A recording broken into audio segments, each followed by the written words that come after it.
Merci pour la confiance renouvelée. Balandi à SML 13 Télévision, Tobandi Poswasika avec beaucoup d'énergie, libre débat.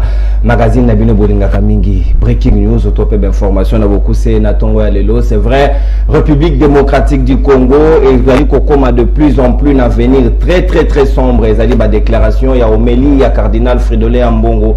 Na dimanche, il y a Pâques, il y a Mokolo à lobby que misère, il y a population. Zali Komata de plus en plus et Sengeli na ba konsiba kamata ba disposition pour que bata la lolenge nini et Sengeli koi qui a été ba Kongomani ba vivre na ba richesse au Nzamba a Pamboli mabele na bango. Oui, ami balé topé d'information to retenir pour nabino na breaking news. Bavure militaire moko esami na province ya Ituri, précisément na village ya Bambou, na ngambo wana kuna ba soldat ba fungoli massage sobe na vacation 8 civils ba kufi pratiquement na 4 na bango ba ko signaler que parmi 8 wana ezali pe na officier supérieur moko ya FRDC il est pas tombé sous le coup ya ba bavure militaire wana, situation à déplorer. C'est vrai que ministre ya économie ou azali vice-ministre bien sûr pour titulaire na ye ba utai ko défier a outu ko fixer ba prix ya sika ya carburant. Bonne nouvelle pour na ba Kongomani ezali été litre ya essence na pompe ko coûter moins ya 3000 francs congolais et sengel na biso to s'adapter na nouvelle tarification ndenge ba konzi ba fixer et yango mais yango ko za la penza région ko matsabo matisitalo ya transport na ville ya Kinshasa te et sengeli pe na ba konzi balandela ba détail wana ko za natina mingi mama likambo to ko lobela pena na libre débat ya lendi ya lelo ezali o etalitina ya interpellation ya ministre de l'intérieur VPM Daniel Aselo azali attendu na niveau ya hémicycle ya chambre basse du parlement et sengeli na e apesa ba explication na ba yeli na lolenge kani contrat ou encore accord ya Rwanda utu ko sinena Royaume-Uni sur ya comment recevoir ba immigrés au ba utobe na pays ya Angleterre ba kende tina Rwanda baza la loger kuna et sengeli ba contrat wana ko sele mais que ça risque était pour la République démocratique du Congo pour ba mususu ba ko ba ete espace zali mingi na Rwanda te ba comment on a peut-être par advertence ou par mésaventures ba to na ba kuta na ngamo ya République démocratique du Congo et sengeli na biso to kamata ba disposition pour réfléchir autour ya banjeu ya situation wana ba korwana o jusque là HCR ezali ko déplorer ba ko dénoncer yango ba bezali accord moko ya trafic des êtres humains ezali manamo mingité na ba ko débatteur to na bango elongo na ko présenter de ko Joël Mbombo azali moko ya ba bilenge ya Union Sacrée bien sûr mais na compte ya MLC parti cher ya Jean-Pierre Bemba Gombo Joël Mbombo tena pe boyi malam Mbote Ndekonono, merci pour l'invitation. Comme d'habitude, c'est toujours un grand plaisir à participer. Quand il y a une émission de plus en plus à Matakaka, na PCP Mbote na ba co-débatteur au tout ça na plateau mais de manière particulière na PCP moninga na ngai au hasard à ma droite na ko tanga kombote parce que yonde moto représenter. Alors sans oublier aussi ba congolais nyonso au baza ko landa biso na moment au baza ebele et mingi pe à diaspora en tout cas vraiment balanda biso mingi à travers YouTube en tout cas na PCP no Mbote bisika nyonso bozwami et sans oublier aussi bao yangai bandeko nyonso ya MNC éparpillé na Congo na ba province et puis tout partout quoi. Alors voilà donc bon début à semaine déjà, merci beaucoup. Merci beaucoup Ndeko Joël Mbombo. Très bien. Au pesi mbote na bayi baninga ba kolanda biso na nzela ya YouTube. To pesi bino pe mbote parce que SML et ali chaîne na bino bolinga kamingi. Surtout libre débat émission na bino botala ka à tout moment fidélité pe loyauté. Tozali ka wana pour na conserver bino. Tozali na moko bayi analyste indépendant Ndeko Patrick Sahel ali na biso longo. Patrick mbote na ope boyi madame. Mbote na Ndeko nono. Merci beaucoup pour l'invitation. Koya Waisa toujours Sengoko Nabiso, on a toujours dit que servir la République est un devoir. Raison pour laquelle chaque fois qu'une invitation est lancée, Toya Karako honorer et puis éclairer public peuple aux Hollande Nabiso. Merci bien. Éclairer l'antenne, il y a public Nabiso, ils allaient devoir Nabiso en même temps obligation. C'est vrai, toi, Alipe Namoko, il y a Union Sacrée, Azali secrétaire général adjoint, il y a ANCL, Moko ya Lingomba, Yozwami Nakata Union Sacrée, Maître Papi et Josso, Ngandu, Mbote na Ope Boyi, Madame, on a libre débat. Merci beaucoup, mon Mboka, mon Congo, Ndekonono, pour l'invitation. Nous avons vraiment la Makasi qui se retrouver devant une émission où ils allaient kolandama partout dans le monde na pesi ba internaute nyonso o ba olanda biso na ngonga oyo mbote et puis na souhaiter ba kongomani nyonso bonne fête de Pâques na ko bosana te bande konanga tokutani na bango na plateau ya lelo pour que to débattre matali politique mais kasi ndekonono avec autorisation na yo tika nazali na 4 points on a balancé ba biscuit na yo quelques minutes biscuit ezali mibale. OK.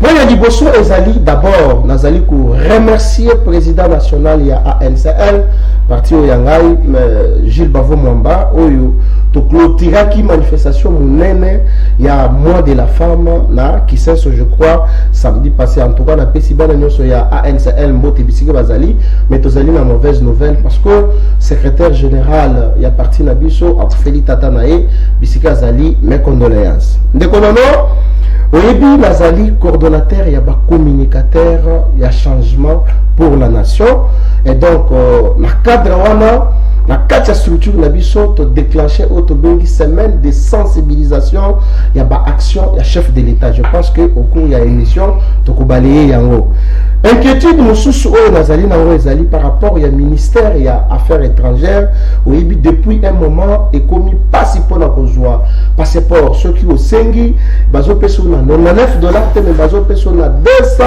$250 et ça prend un mois. Alors tozali pour interpeller le VPM il y a intérieur monsieur Christophe Lutundula Atala a interpellé même le secrétaire général na il y a ministère affaires étrangères pe directeur il y a chancellerie pour que situation au eko aussi là bazwa passeport na $99 ndenge mokozamboka akitisi yango et puis biscuit yasuka mwana mboka nono ezali ko pesa.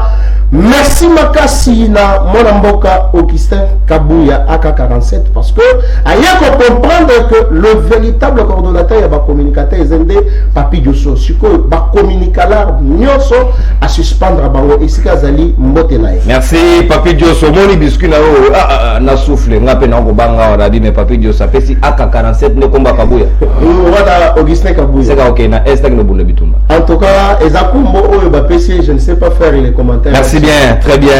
Oui, tu as eu Penamoko, fédéral, il y a Envol, parti cher, il y a Délice Sangaya, Zali, fédéral, il y a Funa 2, Ndeko Bibus, Aina Monsieur Longo, on va te madame, na libre débat. Mbote Ndeko Nono, merci pour l'invitation. Vraiment, c'est un makasi, on a plateau. Kitoko na bandeko na ngato beta masolo ya mboka. Na profiter na micro na yo pour na kosenga merci na bana nyoso ya Selemba o ba répondre massivement na activité politique au organisé qui na commune ya Selemba na cité camping na cadre ya ko promulguer ya ko sensibiliser sur la réforme auto komema na loi électorale au eza en débat à l'Assemblée nationale. Alors eza pour l'occasion à repesa pembote na bandeko nyoso ya parti politique en vol bro ba kolanda biso à travers toute la République ba ko basali banda ya mboka. Et encore une fois, merci. Et je pense que pour répondre à la question, vous reposez biso sur situation politique pour les Kanamboka. Très bien, situation politique de l'heure, oui. Mayo est allé sensibilisation, est allé loi électorale, est allé penser au centre des enjeux, au plénière déjà à mercredi et Sengel déjà va statuer sur cas, il y a proposition à loi électorale, va bengi loi lokondo, tokota na lolengeni ni koleka, peut robeta li solo on a deuxième tour ya table nabiso en termes de deuxième proposition ya sujet. Oui, la hostilité na Patrick Sahel au Kobanza. C'est vrai que Rwanda est un pays souverain.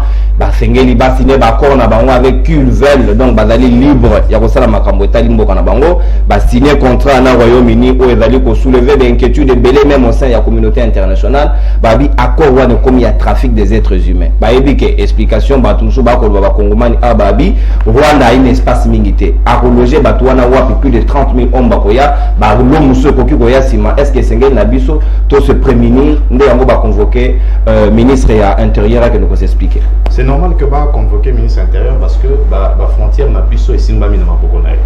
Mais avant tout qu'il y ait des musiques dans les solos à Rwanda, j'aimerais toi Rwanda des alliés. Rwanda c'est un pays où ils ont la superficie à 26 338 km². Rwanda, population naïe, ils ont nagé autour de 14 millions. C'est-à-dire que tout déjà à Rwanda. Population ils ont la carte à Rwanda, bah les guébélés. Bah on les guébélés, moi besoin de Banque mondiale a sali état de l'eau à l'objet 56,5% de la population de Rwanda va pauvre, va vivre sous seuil de la pauvreté. Mais écoutez, pour les Camboyo et comme il y a état la mission na Congo. C'est normal, mais il faut azanaba. La réponse parce que na plateau a toujours les gars toujours ba makambo ezo salama na mboka oyo. Ba contrat au président de la République azokota na ba association o azokota danger na mweza na mboka. Je vais vous parler d'un village où il y a Bombele, na Bukavu. Na moment où il y a un grand projet, il y a une maison préfabriquée. Et le salam na Bombele na Bukavu. Mais place par le salam, projet où il y a une maison préfabriquée. Oui, mais maintenant on a besoin de 20 ans de prison. Bien que les soldats ont relevé dans ciment. Lors du régime passé, le couple présidentiel, moi c'est Namobali, il y a un village Jouana. Batou Bazaki qui va dans le village Jouana, le couple présidentiel, le président honoraire, Basomba Bater et pas ba villageois. Ba déplacer village. Et bango basali concession moko ya munene ba encercler à nous. Et au moment où nous vous parlons, au moment où je suis en train de faire cette émission, les maisons préfabriquées, les autres ont la concession, na bombere. Pour pas loger banane. Pour pas loger banane, c'est la grande question. Mais c'est quoi, tant qu'on a comme une affaire à mandat na bango, il y a vu son président Fachi Béton, à Koti, avec le fameux projet 100 jours. Bango Bakata Construction. Et c'est maintenant le président de la République où il a à répondre construction, il y a une maison préfabriquée, la concession dans le village, il y a bombé, vérifiable, vous pouvez vérifier. Ils vont loger qui? La semaine passée, nous étions ici en train de parler de Koko Tanabiso, République démocratique du Congo, na communauté à l'État d'Afrique de l'Est. Or, mission à objectif, la libre circulation de biens et de personnes. C'est-à-dire Motako ou Rwanda. Aïe, à Kovanda. Les non-dits et les sous, les chutés dans l'Andego. Makambo, ils ont le bamaté. On essaie le baminacé, tous ont comprendre que, Balton, Bakout, na Royaume-Uni, les 30 000 Rwanda. Quand ils ont que va vendre dans le village Rwanda Bombere, parce que, na Rwanda, espace des athées. Or, plus on a Rwanda, donc pratiquement, le pays a zone moko. Bamanda loger, na bango Rwanda. En tant que la biso sans papier, à part le papier, on a qui bango que à quoi insérer bango na société, on peut ça bango musala, on dans ça la wapi. Na Rwanda kaka, tout on dans ça la peine en boka na biso. Mais nous avons, le ministre doit expliquer d'abord cette histoire de ce village là, Bombero et na Bukavu. Pourquoi on cercle en Sikoyo? On nous dira même, je suis au conditionnel, parce que c'est une information que j'ai de quelqu'un de là. Donc on a biso tant à côté de prison. Dans l'isoloir, il y a une maison préfabriquée. L'isoloir, il y a une maison préfabriquée où il y a un village où il y a des paysans à Kati. Merci. Et ça n'a jamais été dit devant la place publique. D'accord, Patrick Sahel, merci pour la révélation. Les détails on a importés. C'est un Congolais bafouné penza bakende approfondir aux amala mumingi. Maître Platini, Mbadou analyste indépendant et pas où tu peux rejoindre Bisso. Maître na pesi yombo télétan na le karanga mo union sacrée. Na pesi yombo télékola, na pesi yombo tabako débatteur na Bisso, na pesi yombo na peuple congolais nyonso, wazali tongo nyonso ko na Bisso ko échanger ko pesa ba idée pour l'avancement en Mboka. Et à continuer toujours à tenir fort, puis à souhaiter bonne fête de Pâques, même en retard dans le déconnement. Nous sommes dans qui vous, au basé qu'on souffrir, la guerre est injustement imposée aux Congolais, la paix si bon peut fêter à Pâques là. Merci bien, Maître Platini Mbadou. Joël Mbombo, qui a ma canisnègue Patrick Serra, d'ici même ma révélation, Bombo et Bombere, village Moko Yadikouna, ma maison préfabriquée, ça mis la place publique, le bébé en route et c'est une abisso, toujours à disposition, n'est ministre Azali interpellé. Est-ce que donc on va aboutir que la République démocratique du Congo a repéré ça peut-être interdiction à la citoyen on va côté à côté te basu ko beka na ngambo Rwanda akende jusqu'au bout na engagement na. Merci beaucoup Ndekonono pour la question. Na aucune de konangai on a lingala mingi Patrick à lobby concernant le problème Oyo. Mais sauf qu'il a navigué à vie. A navigué vraiment à vie parce que la grande question là toujours balobaka gouverner c'est prévoir. Ce qui va bénir aujourd'hui, ministre intérieur, à niveau de l'Assemblée nationale, c'est un cadre pour prévenir peut-être danger pour la sanction. Mais lui ne doit pas comprendre ça dans le mauvais sens. Parce que il y a un patron territorial. Ce qui se passe au niveau, il y a des contrats entre le Royaume-Uni avec le Rwanda. Alors, biso, le cas de ça pour partager dans nos frontières, par exemple, les députés pour battre dans la question concernant le cadre de sécurité, ceux qui battent dans la commune en Rwanda, ou les voisins, est-ce que biso de la menace, ainsi de suite. cela ne doit pas être vu dans le mauvais sens. Et ça, dans le cadre caca, il y a pour prévenir peut-être le Congo. Cela n'est pas à confondre avec, par exemple, les communautés, il y a État membre, il y a Est autre qui ont signé récemment. Et puis, nous avons informé, et ça, nous opérationnel pour le moment. Il faut d'abord, au niveau Assemblée nationale, rectifier. Une fois qu'on rectifie, après quelques temps, il faut comme opérationnel. Et même lorsque ça sera opérationnel, cela n'est pas à confondre. C'est pas dit que non, ceux qui ont Rwandais ou soit qui de l'Ouganda, parce que tout ça, il y a communauté, il y a 8 pays. Cela ne veut pas dire que nous sommes Ougandais, au Congo, au Fani, non, ce n'est pas comme ça. C'est-à-dire que on a la suppression, par exemple, il y a visa. Parce que non, nous avant qu'on ait un passeport, on a laissé passer, on a tout indiqué que à cause de soit. Est-ce qu'il y a une intégration à la communauté? Il y a 3 semaines, on a bien identifié. Merci. Est-ce que l'intégration de la communauté à pays Afrique de l'Est et qu'il y a un handicap pour la République démocratique du Congo, la couloir, Patrick a déploré tout à l'heure? Non, cela ne doit pas être compris comme ça, parce que le monde, pour le moment, c'est un village planétaire. Tu vois qu'on évolue dans la phase de clôture. Parce que l'on peut être le salement.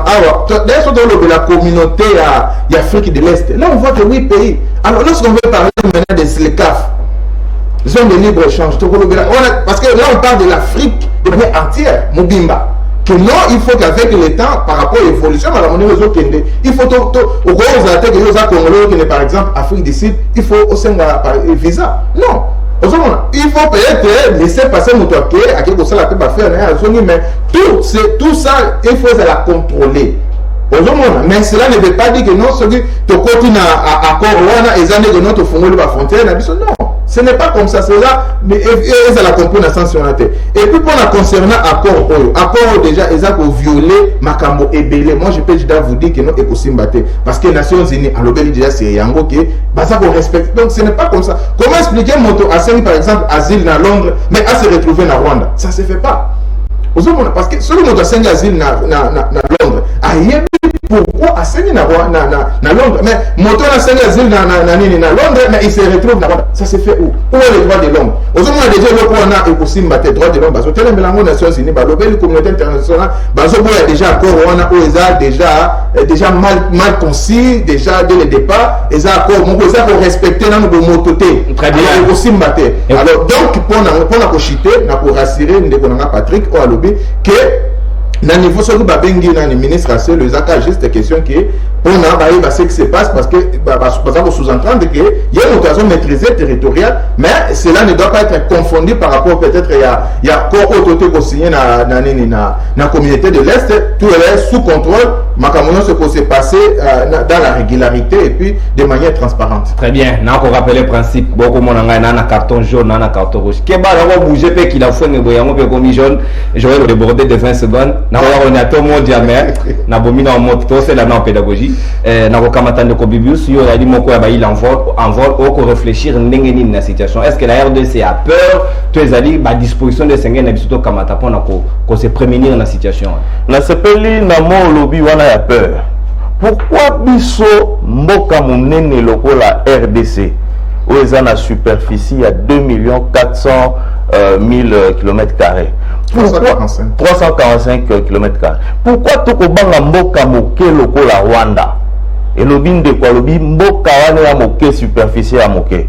Biso toloba qui problème est à quoi asseoir autorité de l'État. Ce qui te vend ici l'État, tout ça, il y a des réformes nécessaires, notamment des réformes à niveau de l'armée. Biso to koki ko banga Rwanda te, il y a autant de personnes, mais biso ceux qui to zamboka o les a organisés. To koki ko banga Rwanda te, ceux qui ne l'ont pas peur, il faut ça les mains. Pour na ba pays o les a, na ba pays les a na niveau à est. Il faut tout pour étudier la chose. Est-ce que c'est la bénéfique pour la RDC? Et si ça sera bénéfique, sur quel plan? Parce que malheureusement, mingi batu ba profita kana ba richesse na biso to ko bosa na tena ba corps par exemple il y a l'Emera Rwanda zalaka na souci ya kozwa mabele pa na biso wana to bosa na ngote to banga ka bangote place wana il faut to renforcer sécurité mboka to feza la asi le lot to commettre erreur a munene ya kokotisa ba o ba militaire ya Uganda ce qui est un danger parce que bango nyonso bazalaka na vision moko yango biso na niveau ya parti en vol tozalaka plus basé na niveau ya baréforme soki toyebi kobongisa mboka na biso malamu na niveau ya baloi tokobanga lisu makambo mosusu te mboka efandi économie efandi lobi tokozala na kimia et puis tokoyeba ko sécuriser ba frontière et ba relation tozala on a ba pays voisins tokoyeba ko sala ete za la peine avantage à RDC mais mingi tokomona nini infiltration il y a pas longtemps les ala qui dossier il y a oyo ba kaleba créer soki nini mo na est kuna po ba nyamulenge ba ko vanda.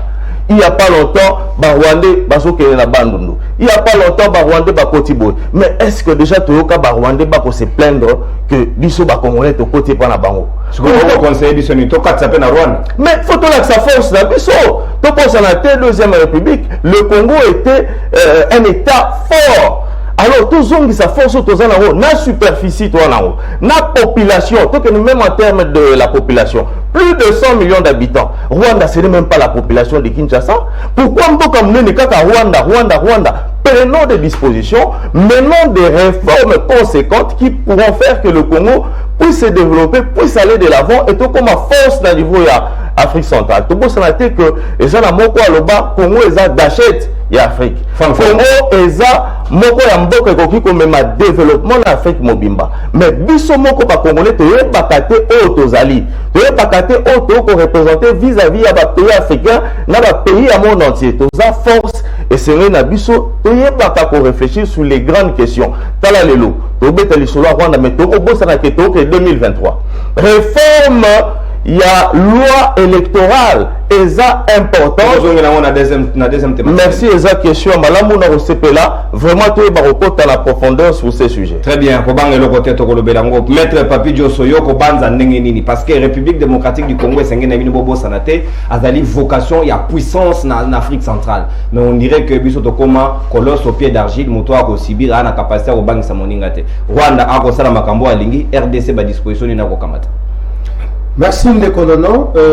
Na CPLI na argumentaire ya Ndeko Bobis, Ndeko Patrick et puis Joël. Mais Ndekolono nazana na pasi na maloba ya Tata Cardinal Ambongo oya lobi mboka ezali avenir est sombre. Ezali pasi pour le monde nganga ya Nzambe aloba maloba ya bongo parce que déjà Azali, je m'excuse les termes avec tout le respect que je lui dois, na irresponsabilité na niveau à l'église parce que Asala qui communiquait pour na basango o baboti bakende ko se rejoindre na basina bana na bango mais basango bazon qui était Tata Cardinal IOP il faut longola sultani parce que osa beaucoup plus politique que osa la religieux. Wana ezala ki kaka ko recadrer Tata Cardinal. Mais question ya Cardinal bon. Basango ya salaki na bango réunion je crois la fois passée. Question il y a accord Rwanda Londres. Nazo zwango na deux volets. Premier volet, ils ont un sens international. Le Rwanda est un pays indépendant. Tout le monde a un aspect moussous. Azali na makoki ya koyamba qui il veut, quand il veut, comment sur son territoire national. On les a premier volet. Ce qui est landi volé wana to kokota na mozindo te poto kinde na ba affaire privée na. Mais là où les bas blessent, deuxième volet. Rwanda étant un pays voisin à Bissou, toi comment on a danger monene. Awa, tu as analyste indépendant, tu as opposition, tu as ainsi de suite, Bissou majorité.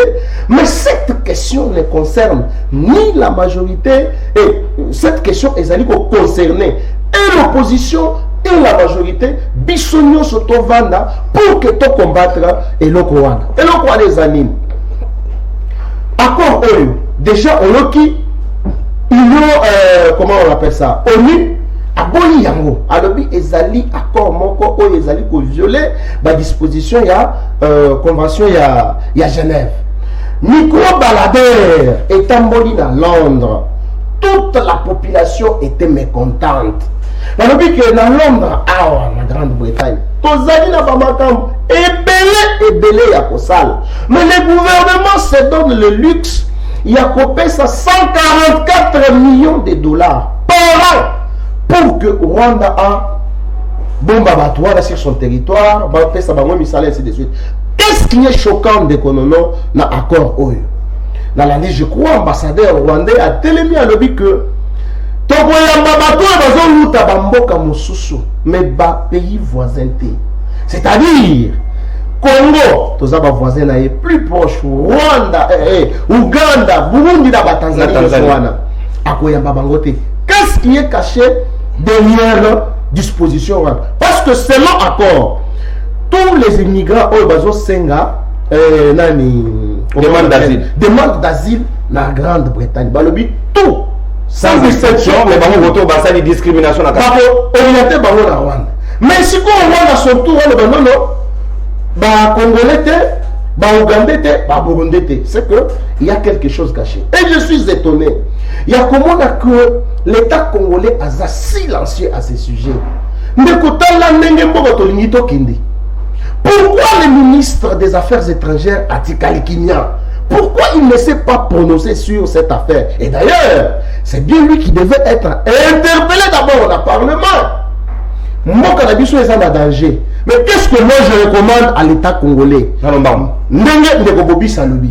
Nous devons prendre des dispositions pour assiéger frontières d'Abisso, pour doter les militaires d'Abisso, FRDC, avec tous les moyens possibles. De telle enseigne que parce que tu as mis ma dignité à Rwanda. Ce qui moi, quand on se dit que non, toi, Nazara, ici, il y a un problème, armée d'Abisso et Mekako intercalé. Voilà pourquoi j'étais pour la Kolobaque. Ministre des Affaires étrangères à la Kissi Faïnaye, y compris dans mon cosinaye, il y a le gouvernement Samalokonde. Non, Félix Tshisekedi. Non. Il n'est pas le président Félix Tshisekedi. Ceux qui n'ont pas bon, c'est que Nazali a la liste à Yamalamote. Le président de la République n'a pas déterminé politique Yamboka. N'est-ce pas le premier ministre? En concertation avec le président de la République. C'est pourquoi la vision du président de la République, il faut Balungonanan Samalokondo accueillir. Comme ça, tous les gens qui sont à disposition. Merci, Maître Papi Diosso. Balungonanan Samalokondo. Merci, Maître Platini Badou. Est-ce que Congo va Congomani va kosala ndengeni toko sibi beto kolala na nupongi tolingi ba conséquences ya semanangoto ko kamata ba disposition. Ndeko journaliste omoni na sepeli mingi na analyse ya ndeko Papi na Patrick na loboko na mobali et ba analyse ye ekei na ndenge moko ndenga pe na zeko kanisa et ba analyse monsieur etikali na trouvant un peu normal, c'est-à-dire quelqu'un qui a besoin d'un développement et puis ainsi de suite. Pourquoi je dis cela? Vous savez que lorsque Sarkozy est na Congo awa na discours na il avait dit que normalement on devait partager les Kivu avec le Rwanda. Tu es bien, Tolanda qui a besoin de et Choka qui m'a lobakia. Deuxièmement, récemment sur les réseaux sociaux, j'ai eu à lire que la diaspora rwandaise s'est organisée pour revenir investir na Kivu. Investir na Kivu. Il y avait dans la salle, il y avait quelques Congolais qui étaient dedans. Les Congolais wana balobi poser c'est un peu pour se défendre, mais c'est non qui veut tout partager ensemble. Nous avons lu ça sur les réseaux sociaux, nous pouvons aller vérifier cela. Même après l'émission, j'ai pu partager cela avec mes co-débatteurs ici. Et aujourd'hui, le co-papier a dit que non, na bombe, il y a eu Maître Patrick a dit na bombe, il y a eu déjà des constructions dans les maisons préfabriquées. Et subitement comme ça, contre Bimi de part et d'autre. Il y a un danger qui guette à l'horizon. Donc il faut prendre des précautions. Alors, danger on a les autres États, parce que vous savez, sur le plan international, tout le monde toujours prendre intérêt.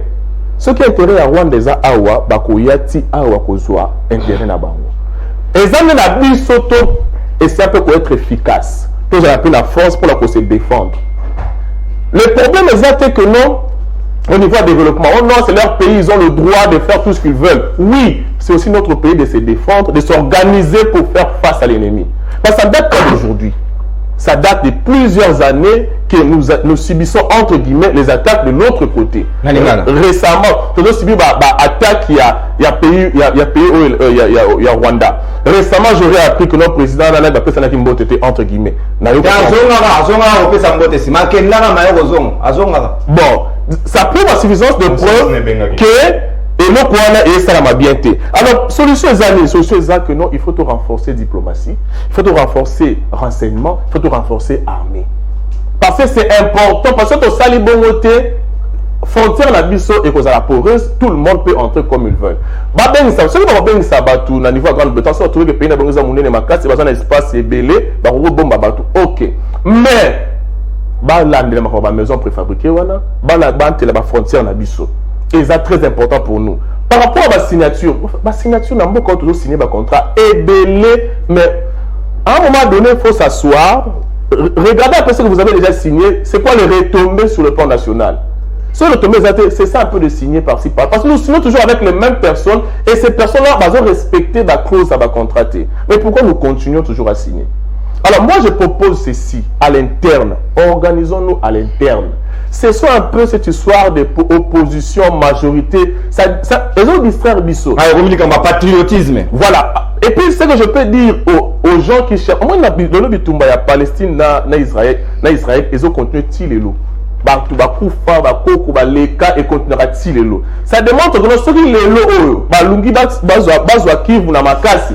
Et comme le quoi, moi parti mon Bitumba, on est en permanence. Parce que Congolais, mon côté, à Kondima, parti à Mboka na Ekende, majorité comme opposition. Congolais, mon côté à Kondima. Mais le gouvernement n'a biso, basi quand même distraction, à Koluka, dernier retour à ma part, on a dernier à avancer, yako comment équilibrer après pouvoir. Mais va raisonner pour Namboka. Ben ici ministre des Affaires étrangères n'a habité pourquoi ben ici était parce que normalement intérieur VPM. Oui non, oui je suis même d'accord avec toi. On ne fait pas bien ministre des Affaires étrangères. C'est ce que j'ai dit. Parce que ministre de l'Intérieur, il occupe l'intérieur de notre pays. Les frontières, oui, c'est lui. Mais la politique étrangère, ce n'est pas lui. Alors maintenant, il faut que la politique étrangère soit efficace. Parce que la force de notre pays réside dans le triangle. Renseignement, diplomatie, armée. C'est ça la force d'un pays.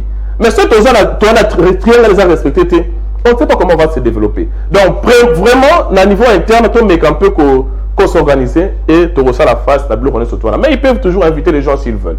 Très bien, bah, elle est libre. Mais biso pe senga na biso comme à disposition. To senga na biso les canaux électoral mais na ko pesa bino 1 minute dans le bon pour que to boucler chapitre Patrick Saïd na kozonga d'ailleurs, c'est vrai que SADC et boyaka adhésion ya Rwanda na kati ya SADC simplement ba reprocher que babi comportement na vis-à-vis ya ba voisin et ali kitoko mingité. Est-ce que République démocratique du Congo avait ya Canada wana toté dimension ya suka to ko continuer na mayo. Na zoya ko répondre à la question na ndekonono na meka ko la musande ko ngai Joël Mbombo ndeko yebite ke na mboka o basi ba supprimer visa ya biso na Rwanda. Na Congo, avant tout tu as déjà la communauté des États d'Afrique de l'Est. Et ça qui sont communes à Rwanda. Ba pesi on bala moko visa non toujours. Ça dit que tout ça qui n'a pas vraiment un visa que na Rwanda. Mettre autour ba makamoko très important et chapa kingai. Ça cause ya na mboka lobi Congo leki munene makasi. Ça dit que pour ba Congolais vous allez bien il faut. Ça dit que le projet de balkanisation est comme une forme nango na président Nabiso Tozane actuellement. Est-ce que vous savez que dans un village bombéré, est-ce que vous avez dit que Makambo est na bombéré et ça m'appelle na Minembwe? Pourquoi pas pour la Minembwe et bombéré? Alors que déjà, tout le monde a conflit, beaucoup de nena ya Makambo Minembwe et bomi ça peut battre. Mais vous avez dit que na Kivu, na Goma na ba parti mususu, na Bukavu na ba parti mususu. So ça l'appelle. Au petit code, il y a plus 243 à Congo et les cas. Il faut mettre un code à Rwanda. Il faut appeler nous les cas. Dans Congo, on a dit soir. Donc, vous voyez vraiment qu'au Cameroun, Congo. Et puis, on a côté la Makambo, mon cher. Joël Mbombo. On a côté la Makambo. Congo n'a plus son. Et ça, ils ont côté, nous sommes dans le franc rwandais. Parce que vous n'allez pas oublier que activité et commerce ming et ça makana est kuna et ça n'a pas rapport. Mais mon cher ami Mbombo, on dit qu'on va ce soir que pour niveau hôtel la Makamugara il y a communauté des États d'Afrique de l'Est, il y a que 8 pays. Quels sont ces 8 pays là? Et ça va pays oyo majoritairement tous en conflit. Je cite le Rwanda, l'Ouganda, Burundi. Ce que tout le monde a dit. Pour Rwanda, ça dit Makamuna a invité le Royaume-Uni, mais d'ailleurs, tout comme on a na Est, on a Tchadien, mon oiseau les Ghanaiens, Anglais, mon oiseau les Ghanaiens, c'est-à-dire que nous sommes bon, et ça Rwanda, na Royaume-Uni, et ça Makamuna Bango. Mais nous sommes frontaliers, et ce ne sont pas de pays amis. Ce sont des pays où Balugala, ma paix, quand on a un bon. C'est vrai.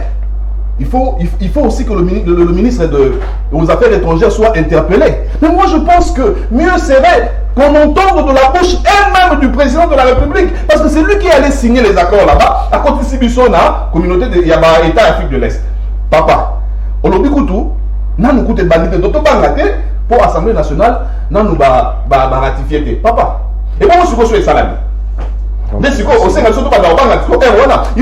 monde parce qu'il y a un danger qui nous guette. Et Fatih a ouvert la porte pour la côté Banabiso. Batouana Bakoya, Naninemo Batravo Zali, Nabombe Batravo Bandi. Ça sert à quoi? Pourquoi les maisons préfabriquées au Fadi Batia à la Kanchatia? Et si vous n'avez pas de connaissez Bandi, Batravo Makasi, la concession privée, il y a couple présidentiel au Yakan. Et nous savons tous ce que c'est. Merci. Le service de Sengue Nabiso Songa Biso Penaba on checker information na président Akala. Président Akala na autant comme na hôtel et Sengue tout dans lumière na situation na Joël Mbombo na Lombango Penda donne ya Sadek to compte to na mon compte te pourquoi parce que ba ko boya Rwanda ba biye azali Penda sincérité vis-à-vis ya baninga basusu mais biso voisin direct na ye metolingi mingi to sani hypocrisie to nini. Bon, au moni ndekonono, je crois que ndeko Patrick et Maman compris. Au moment il y a aussi la confusion. Au moment le problème c'est que organisation à niveau interne, si on n'arrive pas peut-être à mieux s'organiser, cela n'est pas à rejeter auprès de d'autres personnes. Parce que de toutes les façons, moto na moto, azana pays nae, aza indépendant, aza souverain.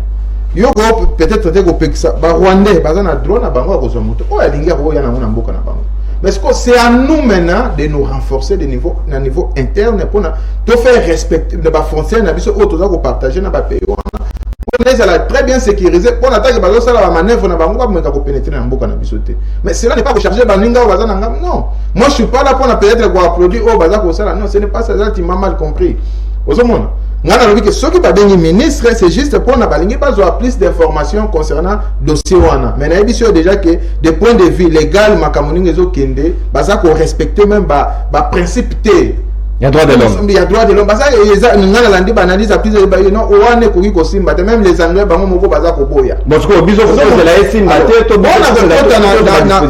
le gouvernement déjà signé. Le gouvernement anglais a déjà signé. Non, attends, le gouvernement, non, ce n'est pas encore officiel jusqu'à présent. Et ça, non, officiel. C'est pour la déclaration. Non, il y a encore des étapes à respecter. C'est pas. Et s'il est noté, renseignez-vous, et s'il est noté. Vous allez comprendre, et s'il est noté. Alors, pour le moment, c'est à nous de nous organiser de manière interne. Et ça, c'est parce que tu côté la communauté des pays membres de l'Afrique de l'Est, que non, beaucoup de choses. C'est ça, ça dépend. C'est à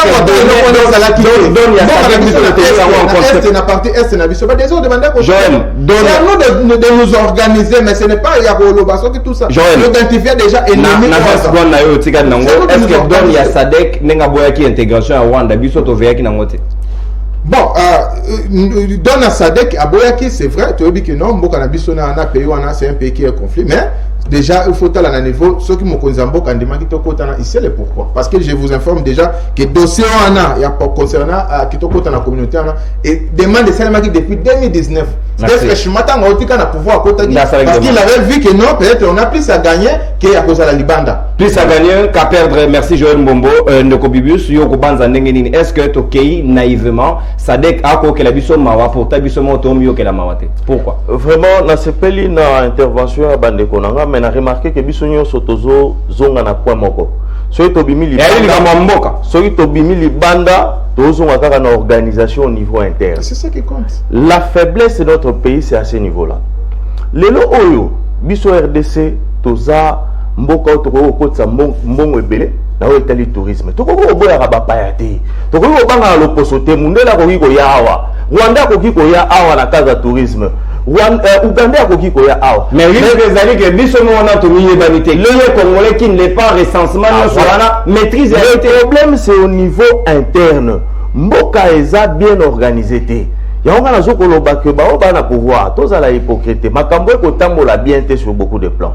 Il fallait tout vendre, tout se concentrer na o etali ba élément to ba réforme importante ko même pour être makambo ba ko bongo na wa na Kinshasa o tambola embouteillage ko tezali to ko maîtriser même circulation té ya ba véhicule na Kinshasa yango na zolo ba to zonga na kati to bongisa na kati mais malheureusement to ko mona bato bako diriger malgré que bazoko kako résoudre ba problème ba congolais te balingi déjà pas préparer makambo po bazonga lisusu. Or il fallait veiller d'abord l'intérêt de la population, tout ça n'a pas d'appartenance à la famille politique, tout ça n'a intérêt à la personnel, tout raisonner population a souffrir. On a lobby pour la Rwanda. Rwanda est le Rwanda, c'est au niveau interne. Sur le ministre intérieur, c'est tout à fait normal. Il faut prendre des dispositions pour que RDC Azala affecte la situation. Donc c'est tout à fait normal. Il a fallu ministre des Affaires étrangères. Et d'ailleurs, il faut tout renforcer la diplomatie. Donc, pour moi, pour citer, le dossier à Rwanda, problème est à l'interne. To bongisa makambo na biso bamboko ya mindele yambaka bato mikolo nyonso ekotisa kutu mbongo pona tourisme donc biso to bongisa na kati Rwanda ko kota abimeli Brazzaville to bangani oh je ne sais pas muso mondela leki koto to bangani to ça ceux qui à l'interne nous sommes forts. Je pense que la situation le Rwanda Uganda to banga très bien mais malheureusement to démontrer ba faiblesse na biso moi lo muke photo senga aide libanda tina niveau ya ko sala eloko wana ngai ti lelo sala nga pasi ya ko senga aide ya Uganda pona armée pona ko ya ko renforcer biso na niveau à est eloko wana photo ba ko bongisa on se toni Congo ezonga ga très bien mutualisation des forces mokonzambo ka kuta obake ko umela mingi te meto talawa ti trum da 3 mois dépassés to kende 4 5 mois ko umela ko état de siège ndeko papi Diosoyo ko banza ndenge ni sengeli na biso to landa mayo sadeka conseiller ki biso au début ya komi na mawana biso ko leka biso moko mais biso to lingi na biso to intégrer mais comportement ba voisin ngo kitoko mingi te ndeko nono merci d'abord pour l'intervention de Bobis, Patrick et puis les autres. Le lobby qui tourne ma casse. Mais au moment de Bobis, nous tournons autour d'un seul point. Je considère que Togo a la opposition majorité. Mais seulement sur ces points, Togo aspect des choses doivent noter. Autour, nous ensemble pour que Togo vaincre le Rwanda parce que Rwanda Zambo Kamoke. Au moment du président de la République, Félix Tshisekedi, alors, qui un jour que Rwanda Azali voisin naturel d'Abisso. Alors, sur le plan diplomatique, sur le plan dans les relations internationales, on cherche d'abord les négociations. Alors, ce qui négociation est simbité, en ce moment-là, on peut recourir au rapport de force, soit à la guerre. Maintenant, par rapport à la question Nayo, Bisso na ANCL. Nous avons clôturé mois de la femme le samedi passé. Dans l'allocution du président national, alors qu'il faut, nous demandons au président de la République de rompre les relations diplomatiques avec les Rwandais. Parce que les tentatives autométiques à négociation est simbité. Que faire? Qu'on rompe d'abord relations. L'ambassadeur a cause à Bisso, Bator et Belé. Kareka, Akende. Comme ça, tout le monde en chef de faïence, mais à une seule condition. Renforcer capacité de Bisso militaire. Na niveau, il y a frontière Rwanda. Parce que non seulement on peut interpeller le ministre de l'Intérieur, on peut aussi interpeller le ministre des Affaires étrangères, mais aussi ajouter le ministre de la Défense. Parce que et donc, je voudrais chuter par rapport à l'action du président et à parti Nanga. Il faut, en tout cas, président de la République, avec tout le respect, nous devons rompre nos relations diplomatiques avec les Rwandais. En ce sens-là, nous rejoignons ce que la SADC avait fait à Boyko Rwanda, la structure Nabango, parce que Rwanda yebi ko vanda malamu na ba voisin na été pour jeter to rompre la relation diplomatique avec notre pays voisin le Rwanda. Belle proposition Papi Dioso maître Platini Mbadou yoko banza nengeni oko conclure nengeni na sujet auto kolobela par rapport à comportement à Rwanda vis-à-vis à ba voisin. Ndeko journaliste moni guerre ya Russie na Ukraine. Ce qui les lo Russie azako ya na Ukraine ezate passé Ukraine à tumbola qui et ça parce que contrat oyo Ukraine n'a signé na autant était Russie na insécurité et Russie à se défendre. Et ça ndenge mo pena Congo na Rwanda. contrat au Rwanda zolinga ça na Grande-Bretagne et que tcha Congo na insécurité et 5 Congolais va se défendre. Bah on se défend donc que tout la guerre pour se consolider à l'interne. Pour comme efficace à l'interne. Voilà pour protéger Mboka na biso. Parce que on peut dire que non, on peut recevoir tout le monde, ainsi de suite, pour le développement, ainsi de suite. Mais, toye bi bato, tozana bango pembeni. Toye meli mingi na bango. Toye bi ke bango, atabo négocier na bango, et aussi mbakakate. Donc, faut que tous se consolider à l'interne. Mais, maître Platina, au kato maluba, tenatu yoka mongo na monoko. Na Congo, on dirait que ce qui est prioritaire, ba Congoman ba mona kangote. Likambo etali recensement awa, toko lobela yangote. Okoki kosta l'expérience au Kenya ba maison communale nyonso. Na Kinshasa le 24, oko kamata attestation de naissance. Engi koleksa nani akon. Oko mona na chino na carte d'électeur. Likambo ya boeto kotala ngona misune. Ndeko, problème ya Congo est profond. Pourquoi? Parce que tous les dirigeants ont pour la population, pour la bango, c'est ça place difficulté congolais bandit. Na obeto sur la ministre économie na longolité. Parce que le bel que on a plateau à Mikole lutter koleka. C'est que dans la Congo tozi ba dirigeants au mitou et vanda. Au bazar qu'on réfléchit pour la Congo makamole ko ça. Et puis question que le casier du serment, ça un casier du serment vide. Muna mutu ba kanga mbalo. On a la prison na Tongo. Na 12 ans que le casier du serment vide. Ba kanga oté. On a pas la carte à Congo. Tes de nationalité où tu vas payer ça sous tes avants. Mais dans le ministère numérique, attestation de nationalité, ma personne preuve de paiement aux Onginda, on a pour le paiement qu'on dépose dans la société au postuler. Quand on a dépôt, par contre, l'autre côté, question moi présenté l'attestation de nationalité. On a un problème à Congo. Donc, surtout dit les dirigeants, on va mettre tout à Vanda, c'est-à-dire pour que la population et pour faire avancer beaucoup de choses. Moi, je veux dire, parce qu'on dit souvent. Toujours à l'interne, mais à l'interne, toujours à ça la ligne. Parce qu'il faut proposer des solutions. Tout ça, on peut proposer des solutions. Parce que on est basé sur le niveau du colo, basé en peu emporter. Moi, c'est pas un bon à ton ananas. Yo, on a basi. Bah, il a droit à la basi. Nambo, on a besoin d'été. Alors, au moins, si on tout ça, on va tout le parce qu'on va renforcer le budget de l'armée. C'est important. Ne renforcez pas le transport des députés. Il ne faut rien. Renforcer le budget de l'armée. Deuxièmement, renforcer le service de renseignement. Qu'on n'arrête pas seulement les analystes politiques indépendants et les analystes politiques de l'opposition. Qu'ils essaient un peu de chercher des vraies informations avec des matériels appropriés. Et donc, on a surtout dans le matériel approprié. Dans le service de renseignement. La diplomatie, combien de temps un médecin comme diplomate? À des fois, nous nous retrouvons avec des médecins, des diplomates médecins, des diplomates agronomes. C'est compliqué. Merci. On tire la personne appropriée à la place qu'il faut, ils vont faire un bon travail avec des matériels qu'il faut, avec un salaire bien décent. Celui qui salibon à l'interne, pour renforcer Mboka na biso, puis la justice aussi. Parce que c'est important la justice. Parce que la Congo, sans justice, on ne peut rien faire. Même dans la Bible, il est écrit, la justice élève une nation. Sans la justice, on ne va pas évoluer. Et la justice, c'est ce qu'on fait quand on a Rabami. Surtout dans Mboka na biso, on a pas kabimi. Quand on fait grâce présidentielle. Tout ça, ce sont les méfaits de l'interne qui fait que Munguna Sokaye a proposé de Konanga Mbonga Bomangai à Zui. Parce que non, on va proposer à la Congo à Rozokango jamais à profiter à Touratabananda.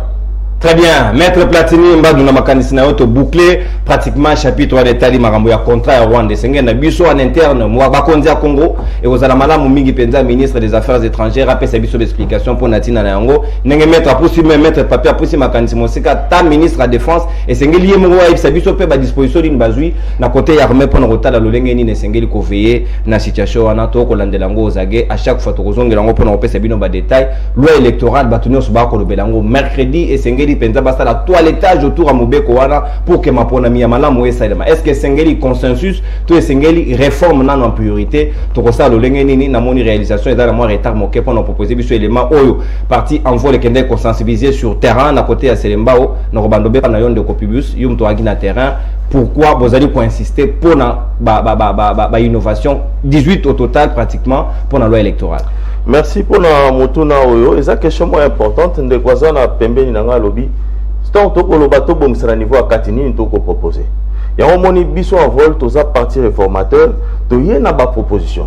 Balobaka les bonnes élections engendrent des bonnes institutions et les bonnes institutions apportent des développements. Bato ba bossa na ngo soki to zui élection ya malamu. Ba konzi aux populations à Ponia Solo, ba député aux populations à Ponia Solo. bakoti na musala bakoyeba kosala musala lolenge sengeli tala lolenge to oponela ba gouverneur biso tolobi te lolenge wana ya mabe batu babo utiliser kanyaka kaka aza millionnaire a proposé $50,000 $50,000 na ba élu pour comme gouverneur tala lolenge to opona ba sénateur déjà intéressant batu bayebani te aza na base moko te mais po aza na mbongo asomi ba voir ba député biso en fait to apporter ba réforme na secteur wana tala lolenge to ko sala vote ba pesi yo ba résultat même un député provincial a évité à sali combien de voix o abimi député azuli ba voix ngwa pito évité biso tolobi ete na loi électorale il faudrait que ba résultat epesa ma bureau par bureau nga ba voter nga na selembao na ke na quartier kingu na tali na ba o ezali ba centre de vote na moni koto na zwaki autant koto na zwaki autant ainsi de suite. Mais na 2018 na sala c'est boko banga tende ko kadima kene kana ba même base yango moni biso tolobi to rataki loi sur la CENI to lingai to renforcer redevabilité na niveau à loi sur la CENI mais bandeko baza na pouvoir na soit faut kotika na pouvoir balingi ko garder le même système que la Kalbili avait utilisé voire même renforcer et je vous dis en passant que idée ali ba augmenter même caution na niveau élection présidentielle pour avoir cette opportunité na ba o baza l'opposition $500,000 voilà $500,000 et na niveau de députation ba o combattre à $2,000 mais ça c'est ce qu'on a combattu avec Kabila biso tolobi en vote na ba proposition ebele pona ko yeba ko bongisa o eza loi électorale soki lelo Congo epesi biso ba élection ya solo vraiment na été l'objet que ça la moins différent. Raison pour laquelle, tant que nous pensons à la réforme, oui, au niveau de la justice, il faut que la réforme soit là. Au niveau des finances, il faudrait que la réforme soit là. De proposer qu'on appelle réduction à train de vie de l'État. Mais pour la OIE 2023, c'est maintenant qu'on doit prendre des dispositions et de tirer la cartouche moko où les alliés loi électorale, tous ont des dispositions, tout encourager dans le niveau population à yambaki ba ide wana malamu na esengo mingi et activité salamika na selemba ote lobby population qui ndele a ça la même chose population na maluko la même chose na masina pe au moment c'était un peu partout na Kinshasa biso souci na biso ezate to bunda pona intérêt na biso ba jeep ba palissade ya katango ba élu wana ba voter ba na population te il faudrait que ba élu bas à réellement voter à la base pour que le président de la République a besoin de corrompre bango te ceux qui président a voté réellement ben lui va voter makambo et les gamalam donc je pense que même population qu'on a sur la télévision et l'eau quoi encourager à part de cette lobeli à Rwanda total la paix que les grandes assemblées nationales pour que bateau va pouvoir ba dribbler bisoté. Merci bien. Bateau va pouvoir ba dribbler bisoté. Oui, Joël Moboko banza ndenge loi électorale yango ndezali moboko enjeu nyonso élection malamu na 2023 ceux qui to VT mercredi makambo mabeleki et ezali na risque que ba comprendre ba vivre sous sélection malamu te. Merci beaucoup, mais avant de revenir à la question, on a répondu pendant le bac à 2 minutes. Non. Au moment par rapport à premier sujet, tout se résume par l'organisation interne. Le reste est là, nous sommes en 4, mais où ils ont fondé les organisations internes. Ceux qui viennent, vous n'arrivez pas très bien organiser, vous n'acquisez pas, par exemple, les voisins. Donc c'est à nous de prendre la conscience et puis tous s'organiser pour que tous à la grande écart pour couler là, pour la plaintif, mais tout comme appelle pour s'imposer parce qu'en politique aussi il y a ce qu'on appelle les rapports de force. Ce il y a plaintif, en tout cas, tu seras toujours écrasé. Il faut qu'on travaille dans le sens où on appelle rapport de force où on appelle au bandi sabato. C'est ça aussi la politique.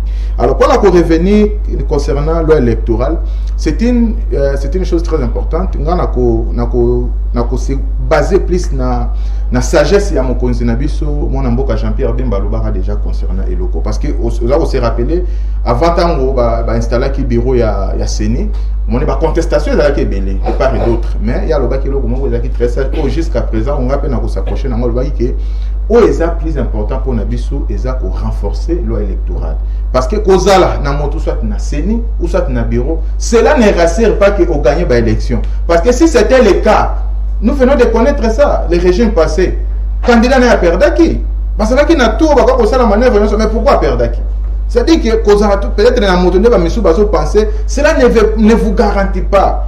est plus important pour renforcer un débat électoral. Alors là, j'appelle aux députés parce que s'il faut que ça la yango, cela ne va pas se faire. Par exemple, il faut ça le niveau ya hémicycle bien sûr.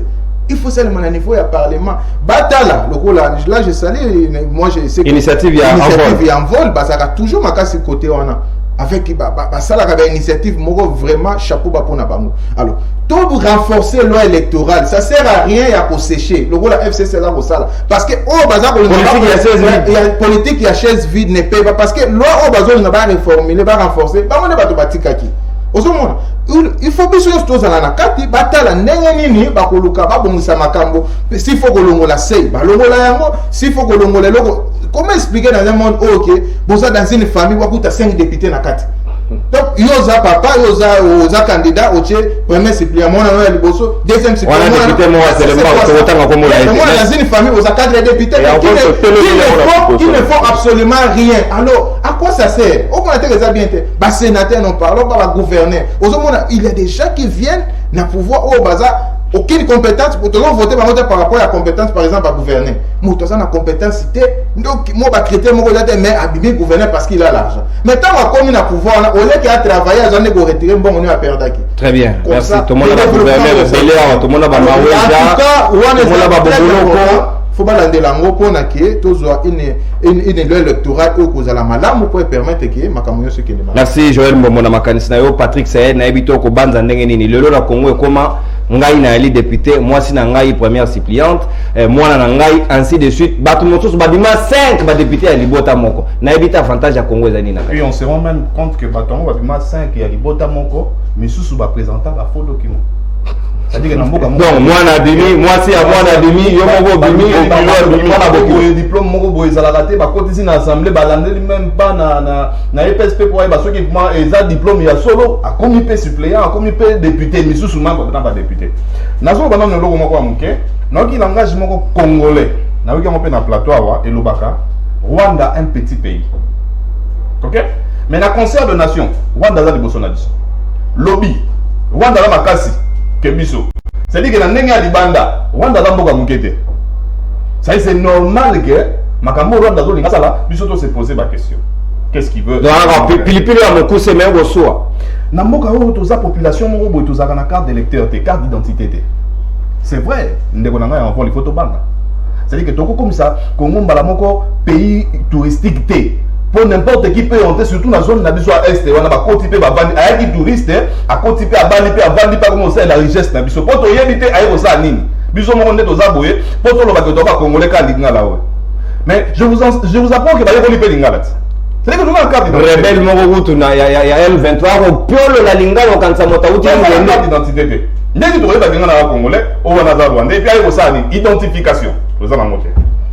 Tozo qui na élection tu as évité ceux qui ont voté dans la machine à voler. Oh, machine à voler. Ouais, Mambakala. Tu as évité ceux qui sont héros à la caca. Alors qu'on est à pratiquement moins d'une année à Maponani. C'est quoi de plus normal que qu'on renforce, oui, qu'on révise aussi, oui. La loi électorale. Parce que place aux ans à boyer, toi qui as une certitude, moi, ou soit parce qu'il y a des gens qui nommer, très bien. Ça veut dire que papa a député national, moi on est suppléant, maman a sénateur. Ah bon? Et n'a pas proposition, on a pu te souligner en auto. Merci beaucoup Patrick Saël. Oui, Papi Diosso, tu as commis pratiquement dans ce cas 2 minutes, non, on a mon penza, ni nous essayons de renforcer, ni nous essayons de élaguer pour la loi électorale. On Maître Mbad Naseki a rappelé quelque chose. J'étais en deuxième licence, prof Nabisu Moko lobby. Congo et Zamboka Moko, tu peux comprendre en côté. Ozomona, nous avons un certificat de décès dans la poche comme identité. C'est ça. Donc, on y représenté par un policier. Là, c'est une pièce d'identité dans la bataille. Ah, mais il y a ça qu'il faut boutiquer. Alors, dans le niveau de Banine. Dans que faut la zone landanga place à ça. Oh, zela. Yo peut-être nous autres tindre message. OK. Nzambe penza alimbisa yo danu na zota la caméra. Danu oya se permettre pour na kosenga Kabila pardon. Et je me pose la question, pardon, à Sengela Kabila Ponanini. Ceux qui vraiment là, qui m'abbé, n'a pas eu ils ont la dano, ils ont la Kabila Bazala maudit. Pourquoi? Kabila Moutoko, c'est biso na libulu oyo. Ils ont la rebelle, il y a M23. Ils ont la ronde Bakoti. Ils ont la tout ça, c'est Kabila. Et le lot, parce que nous sommes chrétiens, nous sommes pesants. Au lieu de la scène à Kabila, pardon, Kabila vraiment Zambali Misaï. Alors, par rapport à la loi électorale, en vol, en tout cas, en dehors, il y a qualité injurieuse, il y a président Nabango, Nenga Sultakaba, président s'il vous plaît, n'a félicité Bango par rapport à la innovation sur le plan. Il y a l'innovation. 18. En tout cas, personnellement, s'il vous plaît, s'il vous plaît, responsable. Là, na carton, na FIFA, na bi boye ndeko, yo ko retirer le quoi. Avant la bimisa. Na retirer on a na respect mingi. Merci mon frère. Limbisanga peut-être ce qui est vexé yo. Merci. Alors, ba innovation oyo ezali très important. Bino boboye ko tanga ba député wana, mais moi je cite les noms. Tokei. Tozana lemba Papa Molière. Oya kosaka biso ki azalaka mutu ya opposition, nzokande abandaki ko travailler na Kabila. C'est après l'élection que Baye ko comprendre que oh tata oyo azalaki na fait ceci. Aussi ba de gona. Voilà. Na mususu ndani ngoika sange. Moi sina ya zawana. Wili bakonga. J'ai dit qu'est-ce que au moni ba makambo et comme bango Rigel aboyi kotika siège. Pourquoi? Parce que William tiki moi c'est dans l'Assemblée nationale à l'unisiko à l'ongolaina na Sénat. Donc merci. Obis vraiment en vol. Félicitations et je demande avec tout le respect le Parlement Nabiso vraiment Bakoka, je crois que c'est mercredi, Bakoka qu'on vote pour que Bamakamou Oyo ils allaient adopter token de la loi électorale. Et moi d'ailleurs, je peux proposer pour la surprendre à Taba Congolais. Nous devons bien quelque chose de très important. Tous à la carte d'identité. Est-ce que l'élection est prioritaire?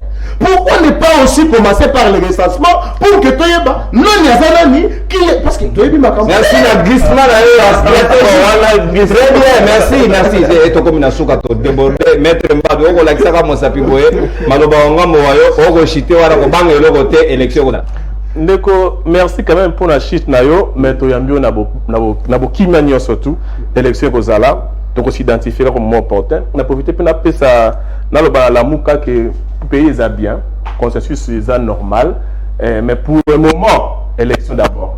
Hein? Tout ça non élection, bah la mouka pour préparer élection zali, consensus est athée. Tout coûte tout sur la extra institutionnel. Non. Tout ça c'est élection. Non, nous avons appelé la loi électorale. Nous avons évité le chômage est à 90%. Mais vous retrouvez quelqu'un qui est à la fois député provincial, national, ministre tout ça à la PCA, tout ça à la fois dans un pays où le chômage est à 90%. C'est vraiment très compliqué à maîtriser. Alors cette question devait être traitée urgemment. On postule qu'une fois pour la poste et pour équilibrer les choses. C'est très important. Deuxièmement, par rapport à la quatrième génération, par rapport, il y a des montants à déposer. Apparemment, nous sommes dans un gouvernement oligarchique où ce sont les riches qui peuvent venir se présenter pour qu'ils soient élus. Comme président de la République.